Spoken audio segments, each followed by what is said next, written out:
115వ కీర్తన. యెహోవా మమ్మును మర్చిపోలేదు, ఆయన మమ్మును ఆశీర్వదించెను. ఆయన ఇశ్రాయేలును ఆశీర్వదించెను, అహరోను వంశస్థులను ఆశీర్వదించెను. పిన్నలనేమి పెద్దలనేమి తన యందు భయభక్తులు గల వారందరినీ యెహోవా ఆశీర్వదించెను. దేవునికి మహిమ కలుగును గాక. ఈ మాట మనం ఎన్నో మార్లు వినుంటాము, చదివి ఉంటాము. ఇక్కడ భక్తుడు చెప్తున్నటువంటి మాట ఏంటంటే, ఒక అద్భుతమైనటువంటి మాట చెప్తున్నాడు, యెహోవా మమ్మును మరిచిపోలేదు. ఈరోజు చాలా మంది విషయంలో మనం గమనిస్తే ఎంతో మంది దేవుణ్ణి మర్చిన వారు, దేవుడే మర్చిపెట్టిన సందర్భాలను మనం చూస్తూ ఉన్నాం. ప్రస్తుత కాలంలో మనం గమనిస్తే భయంకరమైనటువంటి దుర్దినాల్లో మనం జీవిస్తూ ఉన్నాం. ఏ క్షణాన ఏం జరుగుతుందో తెలియనటువంటి అగమ్య గోచరమైనటువంటి స్థితిగతుల మధ్యలో మనం జీవిస్తూ ఉన్నాం. కానీ దేవుని యొక్క కీర్తనకారుడు చెప్తున్న మాట, యెహోవా మమ్మును మర్చిపోలేదు. ఇది చాలా ప్రాముఖ్యమైనటువంటి విషయం. ఈరోజు ఒక అద్భుతమైన విషయం ఏంటంటే, గత కాలంలో పిల్లలకి ఏదైనా నేర్పేటువంటి తరం ఒకటి ఉండింది. ఇప్పుడు తరము పిల్లలే మనకి ఏదైనా నేర్పించేటువంటి స్థాయికి ఎదిగారు కదండి. పిల్లలకి చెప్పేటువంటి స్థితిగతుల మధ్యలో ప్రస్తుత పరిస్థితి లేదు. అంటే ప్రాముఖ్యంగా మనం ఆలోచన చేయాల్సిన విషయం ఏంటంటే, నిర్గమాకాండం 2వ అధ్యాయం మనందరికీ బాగా తెలిసినటువంటి మొదటి 10 వచనాల్లో అక్కడ ఒక అద్భుతమైనటువంటి విషయాన్ని మనందరికీ, ఒక చక్కని వ్యక్తి గురించి మనకు తెలియపరచబడతా ఉంది. భక్తుడైనటువంటి నాయకుడైనటువంటి ఇజ్రాయిల్ ప్రజలను బానిస సంఖ్యల నుంచి, బానిస బ్రతుకుల్లో మరుగుతున్న వ్యక్తులను విడిపించి నడిపించినటువంటి నాయకుడైన మోషే గురించి మనం చూస్తాం. ఇక్కడ మోషే గురించి చెప్తున్నటువంటి మాటను మనం ఆలోచన చేస్తే, ఆ 10 వచనాల్లో ఒక ప్రాముఖ్యమైనటువంటి విషయం మనకు కనబడతా ఉంది. ఏంటి అని ఆలోచన చేస్తే, ఈ 10 వచనాల్లో ప్రియమైనటువంటి దేవుని బిడ్డలారా, మోషే ఆ ప్రాంత చదువుకుందాం. చూడండి, మొదటి 2 వచనాలు చదవండి. నిర్గమాకాండం 2వ అధ్యాయము మొదటి. లేవి వంశస్థుడు ఒకడు వెళ్ళి ఆ స్త్రీ గర్భవతి అయి కుమారుని కని వాడు సుందరుడై ఉండుట చూచి 3 నెలలు వానిని దాచెను. తరువాత ఆమె వాణ్ణి దాచలేక ఒక జమ్ము పెట్టె తీసుకొని దానికి జిగటమన్నును కీలును పూసి అందులో ఆ పిల్లవానిని పెట్టి ఏటి ఒడ్డున జమ్ములో దానిని ఉంచగా వానికేమి సంభవించునో తెలుసుకొనుటకు వాని యొక్క దూరముగా నిలిచి ఉండెను. ఓకే, చాలండి. ఇక్కడ మనం గమనిస్తే ఆ ప్రాంతంలో ఒక భయంకరమైన చట్టం ఉండింది. ఏంటంటే, ఈ యొక్క హెబ్రీలు పుట్టినటువంటి పిల్లలు పాపులేషన్ పెరగకూడదనేసి ఎవరైతే మగపిల్లలుగా ఉంటున్నారో వారిని అంతమొందించడానికి రాజు ఒక ఆజ్ఞ జారీ చేశాడు. ఆ మగపిల్లలందరినీ కూడా ఆ ప్రక్కన ఉన్నటువంటి నైలు నదిలో పడేస్తున్న పరిస్థితి మనం చూస్తున్నాం. ఈ మోషేను కూడా 3 నెలలు దాచిపెట్టినట్లు మనం చూస్తున్నాం. 3 నెలల తదుపరి ఒక జమ్ము పెట్టె తయారు చేసి ఆ జమ్ము పెట్టెలో ఈ మోషేను పెట్టి దానికి కీలు పూసి దూరంగా ఆ నదిలో వదిలేసి దూరంగా చూస్తా ఉంది వాళ్ళ అక్క మిరియాము. ఎందుకు అనంటే, ఈ పిల్లవాడు పరిస్థితి ఏంటనేటువంటిది అక్కడ అబ్జర్వేషన్ చేస్తున్న పరిస్థితి మనం చూస్తా ఉన్నాం. ఈ రాత్రి ప్రియమైనటువంటి దేవుని బిడ్డలారా, ఒక అద్భుతమైన విషయం ఇక్కడ మనం నేర్చుకోవాల్సినటువంటి సత్యం ఏంటంటే, నైలు నది మనందరికీ బాగా తెలిసింది మొసళ్లకు ప్రసిద్ధి. నైలు నది మొసళ్లకు ప్రసిద్ధి. ఈ మొసళ్లకు ప్రసిద్ధిగాంచినటువంటి నదిలో ఈ జమ్ముపేటలో దాచబడినటువంటి బిడ్డ కేక వినపడుతుందా లేదా? 100% వినపడుతుంది. ఈ వినపడుతున్న కేకలకు తప్పకుండా ఆ నైలు నదిలో ఏదైతే ప్రాముఖ్యంగా ప్రఖ్యాతి చెందినటువంటి మొసళ్ళుగా ఉన్నాయో 100% ఆ బాబుకి హాని చేయడానికి 100% అవకాశాలు ఉన్నాయి. దేవుని యొక్క ఉద్దేశం ఏంటంటే, ఈ యొక్క భాగంలో మనం నేర్చుకోవాల్సినటువంటి సత్యం ఏమై ఉందనంటే, ఇక్కడ మోషే పట్ల దేవుని యొక్క ప్రణాళిక ఏదో ఉందని గుర్తెరిగిన విషయాన్ని మనం గమనించాలి. ఆమేన్, హల్లెలూయా. ఈరోజు చాలా మంది చాలా విషయాలు మనం ఆలోచన చేస్తే మన పిల్లల పట్ల ఎన్నో ప్రణాళికలు వేసుకుంటా ఉంటాం కదండి. మన పిల్లల పట్ల ఎన్నో ప్రణాళికలు వేసుకుంటూ ఉంటాం. కానీ మన ప్రణాళికలు కాదు, కానీ దేవుని ప్రణాళికలు ఏమై ఉన్నాయో చూడాలి. హెబ్రీ రాసినటువంటి పత్రిక 11వ అధ్యాయం 23వ వచనంలో మనం గమనిస్తే, హెబ్రీలకు రాసినటువంటి పత్రిక 11వ అధ్యాయము 23వ వచనంలో ఒక అద్భుతమైన మాటను భక్తుడు ఈ రీతిగా తెలియజేస్తూ అంటాడు కదా. మోషే పుట్టినప్పుడు అతని తల్లిదండ్రులు ఆ శిశుడు సుందరుడై ఉండుట చూచి విశ్వాసమును బట్టి రాజాజ్ఞకు అండర్లైన్ చేసుకుందాం, రాజాజ్ఞకు భయపడక 3 మాసములు వాణ్ణి దాచిపెట్టెను. చూడండి, ఇక్కడ ఒక అద్భుతమైన విషయం ఏంటంటే, రాజాజ్ఞకు ఏం చేయలేదంట వాళ్ళు, భయపడలా. ఎందుకని భయపడలా? అధికారులు అంటే వాళ్ళకి ఏమంటే గౌరవం లేక కాదు, అధికారులు అంటే వాళ్ళకి మర్యాద లేక కాదు, అధికారులు అంటే వాళ్ళకి భయం లేక కాదు, కానీ బిడ్డ విషయంలో దేవుని ప్రణాళిక ఏదో ఉందని గ్రహించారు. దేవునికి స్తోత్రం కలుగును గాక. ఈరోజు అపోస్తలుల కార్యం 7వ అధ్యాయంలో చూస్తే సుందరుడై ఉన్నాడు అనేటువంటి మాట ఉంది అక్కడ. ఏమండి, అపోస్తలుల కార్య గ్రంథంలో మనం గమనిస్తే ఒక అద్భుతమైన మాటను అక్కడ అంటాడు. చదువుకుందాం చూడండి. 7వ అధ్యాయము 20వ వచనం మనం చూస్తే, 7వ అధ్యాయం, ఆ కాలమందు మోషే పుట్టెను, అతడు దివ్య సుందరుడై తన తండ్రి ఇంట 3 నెలలు పెంచబడెను. దేవునికి స్తోత్రం. చూసారండి, ఇక్కడ నిర్గమాకాండంలోనేమో సుందరుడని ఉంది, అపోస్తలుల కార్యానికి వచ్చరికి దివ్య సుందరుడు. అంటే వీళ్ళ తల్లిదండ్రులకు ఈ మోషేను చూసినప్పుడు ఏమనిపించిందంటే, ఇతని పట్ల దేవునిదేదో ప్రణాళిక ఉంది. ఆమేన్. ఈరోజు మన పిల్లల పట్ల ఒక ప్రణాళికను మనం వేసుకోవడం ప్రాముఖ్యం కాదు, కానీ దేవుని ప్రణాళిక ఏమై ఉందనేది ఆలోచన చేయడం చాలా ప్రాముఖ్యం కదండి. మనందరికీ బాగా తెలిసినటువంటి మాట న్యాయాధిపతుల గ్రంథంలో మనందరికీ తెలిసినటువంటి సంభవం 14వ అధ్యాయంలో మనం చూస్తే, అక్కడ ఒక ప్రత్యేకమైన విషయాన్ని మనోవా దంపతులు దేవుని సన్నిధిలో అడుగుతున్నట్లు మనం చూస్తాం. చదువుకుందాం చూడండి.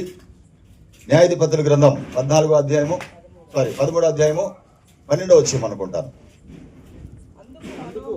అందుకు మనోహ, కావున నీ మాట నెరవేరినప్పుడు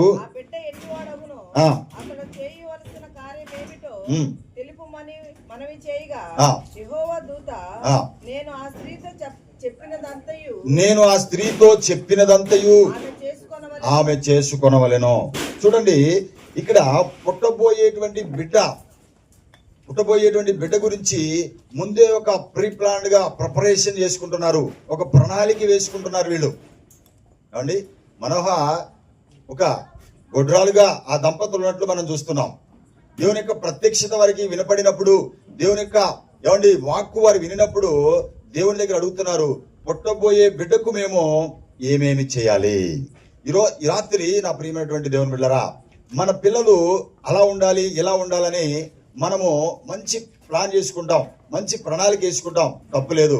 కానీ నేనంటాను, ఈ రాత్రి మన పిల్లల పట్ల దేవుని ప్రణాళిక ఏమై ఉందో అది కనుగొనడం చాలా ప్రాముఖ్యం అండి కదండి.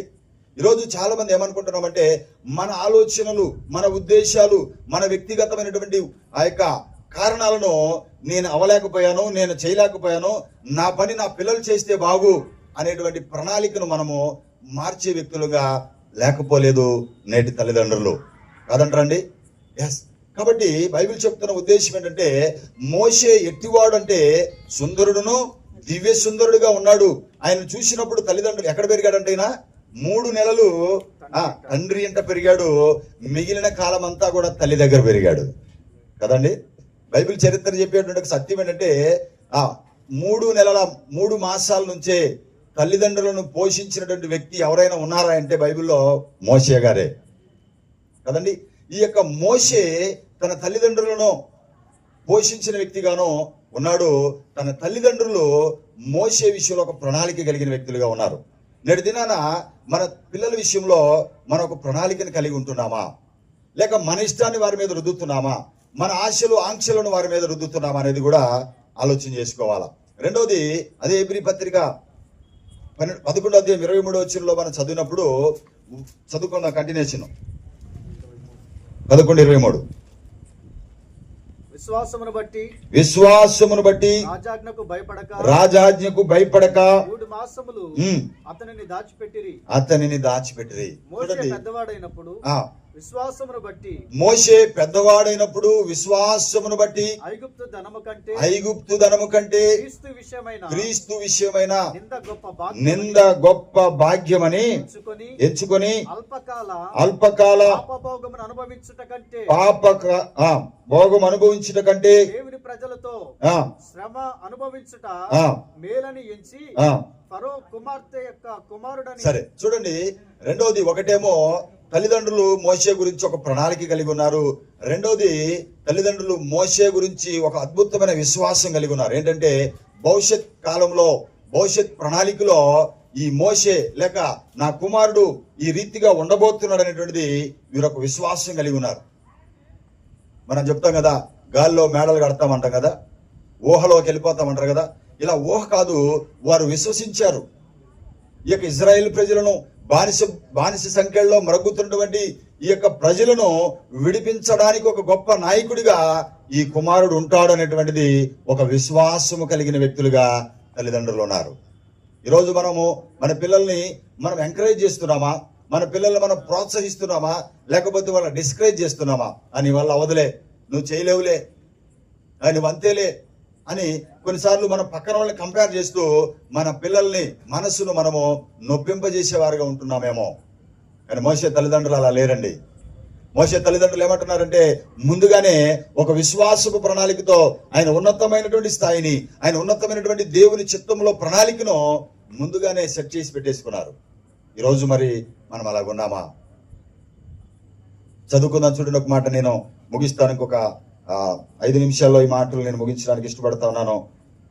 ద్వితీయోపదేశకాండం 14వ అధ్యాయము మొదటి వచనం మనం గమనిస్తే, ద్వితీయోపదేశకాండం 14వ అధ్యాయము మొదటి వచనం మనం గమనిస్తే ఒక అద్భుతమైనటువంటి విషయాన్ని బైబిల్ స్పష్టంగా తెలియజేస్తా ఉంది. చదవమ్మా. మీరు మీ దేవుడైన యెహోవాకు బిడ్డలు గనుక. చాలండి. ఏంటంట? మీరు మీ దేవుడైన యెహోవాకు బిడ్డలు గనుక. బిడ్డలు గనుక. గనుక అన్నాడంటే అర్థం ఏంటి? గనుక అంటే ఏంటి అర్థము? గనుక అంటే అర్థం ఏంటండి? మీరు దేవుని బిడ్డలు కాబట్టి మీకు కొన్ని ఇన్స్ట్రక్షన్స్ ఉన్నాయి. మీరు ఇవి చేయాలి, ఇవి చేయకూడదు అనేటువంటి ఒక కొన్ని ఆచారాలు లేకపోతే సాంప్రదాయాలు కావచ్చు, కొన్ని పద్ధతులు కావచ్చు మీకున్నాయి అని చెప్తా ఉన్నాడు అక్కడ. భక్తుని యొక్క ఉద్దేశం అది. మీరు మీ దేవుడైన యెహోవాకు బిడ్డలు గనుక అంటే అక్కడ ఏముంది ఆ ప్రాంతంలోనంటే ఒక ప్రాముఖ్యమైనటువంటి విషయం అక్కడ మనం చూస్తూ ఉంటాం.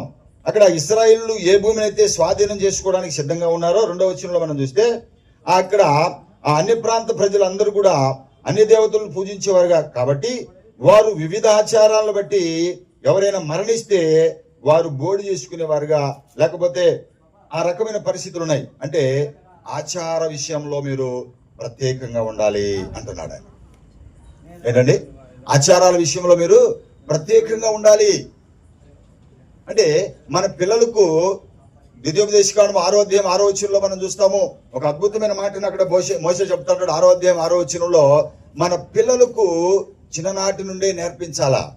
పిల్లలకి ఏం చేయాలంట? నేర్పించాలంటే ఫస్ట్ మనకు తెలిసి ఉండాలి కదా. మనకు తెలిస్తేనే కదండి చెప్తాము. తెలియకుండా అని చెప్పగలమా? మనకు తెలియట్లేదు కాబట్టి వాళ్ళు చెప్పే స్థాయికి వెళ్ళారు, మనం ఇప్పుడు వినాల్సి వస్తుంది. హల్లెలూయా కదంట్రా. ఒక ఆమె అన్నదంట, పిల్లల్ని ఇంట్లో పెట్టి మేము ప్రార్థనకి వెళ్తున్నాము, నువ్వు ఇంట్లోనే ఉండాలి, బయటికి వెళ్ళొద్దు, టీవీ పెట్టుకొని చూడని చెప్పిందంట. ఏం చెప్పిందంట అండి? ఎక్కడికి వెళ్తుందంట? ఏం మాత్రము ప్రార్థన కంటే పరలోకానికి వెళ్తుంది. పిల్లలు ఎక్కడికి వెళ్ళాలంట? అందుకే ఒక ఆయన అన్నాడంట, తల్లులు విశ్వాసులు, పిల్లలు పిశాసులు అన్నాడంట. హల్లెలూయా. ఏంటంట? తల్లులేమో విశ్వాసులు, పిల్లలు పిశాసులు అన్నాడంట. ఏంటంటే ఏమేమో పరలోకానికి వెళ్ళాలి, పిల్లలు ఎక్కడ ఉండాలంట? నువ్వు ఇంట్లో నుంచి బయటకు వస్తే బాగోదు, ఆ జాగ్రత్తగా కూర్చొని టీవీ చూస్తా ఉండంట. అలా వెళుతూ ఇంకో మాట అన్నదంట, రే అటక మీద అరిసెలు ఉన్నాయి, కుర్చీ వేసుకొని మాత్రం తీసుకోవద్దు అని చెప్పిందంట. హల్లెలూయా. ఏం చెప్పిందంటండి? హలో, ఏం చెప్పిందంట? అటక మీద అరిసెలు ఉన్నాయి, కుర్చీ వేసుకొని మాత్రం తీసుకోవద్దు అన్నదంట. వీడు వారం నుంచి హాఫ్ డే స్కూల్స్ కదా, అడిగినప్పుడు మాట ఒకటి ఇస్తుంది కానీ తినాలని ఆశ ఉంది, ఎక్కువ తీసుకోలేకపోతున్నాడు. ఇలా అమ్మ చెప్పింది, ఆహా ఆ అటక మీదకి మనం తీసుకోవాలంటే కుర్చీ ఎక్కి తీసుకోవాలి అనేటువంటి ఒక ఇంటి ఇచ్చి వెళ్ళిపోయిందమ్మ. దేవునికి స్తోత్రం కలుగును గాక. ఈరోజు మనం ఆలోచన చేయాల్సిన విషయం ఏంటంటే మన పిల్లల్ని ఆచార విషయంలో క్రమబద్ధీకరణ చేయాలి. అందుకని ద్వితీయోపదేశకాండం 6వ అధ్యాయంలో చక్కగా మాట్లాడుతుంటాడు. 6వ వచనం నుంచి మనం చూస్తే ఒక మాట చదువు. నేడు నేను నీకు ఆజ్ఞాపించు మాటలన్నీ నీ హృదయంలో ఉంచవలెను. నీవు నీ కుమారులకు వాటిని అభ్యసింపజేసి నీ ఇంట కూర్చున్నప్పుడును, త్రోవ నడుచున్నప్పుడును, పడుకున్నప్పుడును, లేచినప్పుడును వాటిని గురించి మాట్లాడవలెను. ఎప్పుడంట? మా చిన్నప్పుడు ఎప్పుడో పడుకున్నప్పుడు ఏం చెప్పేవాళ్ళు? కథలు చెప్పేవాళ్ళు. పేదరాశి పెద్దమ్మ కథని, ఆ కథని, ఈ కథని చెప్పేవాళ్ళు. ఇప్పుడు మన కథలు వినేటట్టున్నారండి పిల్లలు. మనకే కథలుగా చెప్పేటువంటి స్థాయికి వెళ్ళిపోయారు కదా. జనరేషన్ మారిపోయింది. కాబట్టి బైబిల్ చెప్తా ఉంది, ఎప్పుడెప్పుడు నువ్వు చెప్పాలి నీ పిల్లలకంటే, నువ్వు కూర్చున్నప్పుడు, పడుకున్నప్పుడు, నడిచేటప్పుడు, నువ్వు పని చేసుకునేటప్పుడు కూడా పిల్లలకి మనము అభ్యసింపజేసేవారుగా ఉండాలా. అభ్యసింప చేయాలి అంటే ఫస్ట్ ఆఫ్ ఆల్ మనం తెలియాలి కదా. ఈరోజు సువార్త అని చెప్తున్న మనము ఏంటి అసలు సువార్త? సువార్త అంటే మంచి వార్త. ఏంటి ఆ మంచి వార్త? అది మనం తెలుసుకోవాలి కదా. యేసుక్రీస్తు లోకానికి వచ్చాడు. యేసుక్రీస్తు మన పాపముల కొరకు, మన శాపముల కొరకు చనిపోయాడు. ఆయన మరలా సజీవులుగా లేక పరిశుద్ధులుగా ఆయన రాజ్యంలో చేర్చడానికి, ఆయనతో కూడా ఉండడానికి, మనల్ని తీసుకోవడానికి రాబోతున్నాడు. ఇదే సువార్త. కాబట్టి ఆయన పుట్టుక, ఆయన మరణము, ఆయన రాకడ, ఇది మనం మన పిల్లలకు తెలియజేసేటువంటి వారంగా ఉంటూ కొన్ని విషయాలు మనం పిల్లల్ని జాగ్రత్తగా పెంచడానికి ఇష్టపడే విషయము. తర్వాత 14వ అధ్యాయం మీరు కంటిన్యూషన్ లో చూస్తే అక్కడ ఆహారపు అలవాటు విషయంలో కూడా జాగ్రత్తగా ఉండాలని చెప్తున్నాడు. ఆహారపు అలవాట్ల విషయంలో కూడా జాగ్రత్తగా ఉండమని చెబుతున్నట్లు మనం గమనిస్తూ ఉంటాం. ఆ తర్వాత అదే 22వ అధ్యాయము 14వ అధ్యాయం 22, 29లో చూస్తే అర్పణ విషయంలో కూడా ప్రత్యేకంగా ఉండమని చెప్తున్నాడు. చదువున్నాను. 14, 22. ప్రతి సంవత్సరమున నీ విత్తనముల పంటలో దశమ భాగమును అవశ్యముగా వేరుపరచవలెను. నీ దినముల అన్నిటిలో 13 వచ్చింది, చదవండి ఒకసారి.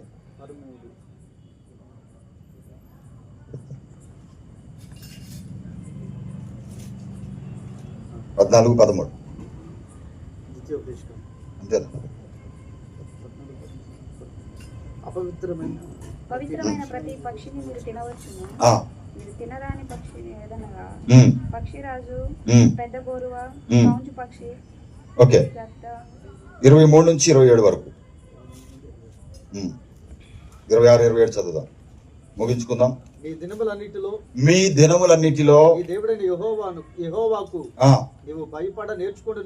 నీవు భయపడ నేర్చుకున్నట్లు నీ దేవుడైన యెహోవా నామమును నీకు నివాస స్థలముగా ఏర్పరచుకొను స్థలమును ఆయన సన్నిధిని నీ పంటలో గాని. ఓకే, చూడండి ఇక్కడ ఏం చెప్తున్నాడంటే అర్పణ విషయంలో, దేవునికి ఇచ్చేటువంటి విషయంలో శ్రేష్టమైనవిగా, ప్రత్యేకించబడినవిగా ఇవ్వాలనేది మన పిల్లలకు నేర్పాలి. అంటే ప్రత్యేకమైన వారుగా ఉండడం నేర్పాలా, తినేటువంటి ఆహార విషయాల్లో ఎలా ఉండాలో నేర్పాలా, ఆ తర్వాత అర్పించేటువంటి విషయంలో కూడా మనం ఎలాంటి అర్పించాలనేటువంటివి కూడా నేర్పాలా. మనందరికీ బాగా తెలిసినటువంటి విషయం మనం చూస్తే ఆ ఆదాము యొక్క కుమారుల విషయంలో మనం చూస్తాము. కయీను, హేబేలు విషయంలో వాళ్ళు పిల్లలకు నేర్పించారు ఇవి. వాళ్ళు ఎలా అర్పణ తెచ్చారు, ఎందుకు తెచ్చారు అని అంటే వాళ్ళ తల్లిదండ్రులు నేర్పించుంటారు. నేర్పించిన ప్రకారంగానే వారు అలా చేశారు. అంటే ఎందుకు మరి ఒకరి అర్పణ అంగీకరించారు, ఒకరి అర్పణ అంగీకరించలేదంటే మనం అనుకుంటాము వారు శ్రేష్టమైన ఇవ్వలేదు, తాలివి ఇచ్చారు, కుళ్ళిపోయిన ఇచ్చారని కాదు. వారు తెచ్చినటువంటిది హృదయానుసారమైన రీతిగా తేలా. దేవునికి ఇష్టమైన అర్పణ తీసుకురాలేదు. ఈరోజు మనం జ్ఞాపకం చేసుకోవాల్సిన ప్రాముఖ్యత ఏంటంటే మన పిల్లల విషయంలో మనం ఏమి చేస్తున్నామో, ఏమి చేయబోతున్నామో అనేటువంటిది మన ఇష్టాన్ని వారి మీద రుద్దటం కాదు, వాళ్ళ కొరకు ఒక మంచి ప్రణాళిక వేసుకొని ఆ ప్రణాళికబద్ధంగా వారిని మనము పెంచుతూ విశ్వాస రీత్యా వారిని ఉన్నతమైన స్థానంలో మనమే వారిని ఎంకరేజ్ చేస్తూ ముందుకు తీసుకెళ్ళగలిగితే మన పిల్లలు ఒక మంచి ఉన్నతమైనటువంటి స్థానంలో ఉండడానికి దేవుడు అద్భుతమైన అవకాశం ఇస్తాడని ప్రభు పేరిట మీకు తెలియజేస్తున్నాను. నాకు ఇచ్చినటువంటి సమయాన్ని బట్టి ప్రత్యేకంగా సామెల్ సైదానాయక్ గారికి, వారి కుటుంబానికి, కూడా వచ్చినటువంటి నా తోటి సేవకులకు, అదే రీతిగా పెద్దలకు, బంధువులు, స్నేహితులు, రక్త సంబంధులకు మరొకసారి ప్రభు పేరిట శుభాలు తెలియజేస్తూ నా మాటలు ముగిస్తున్నాను. దేవుడు మనందరినీ దీవించును గాక.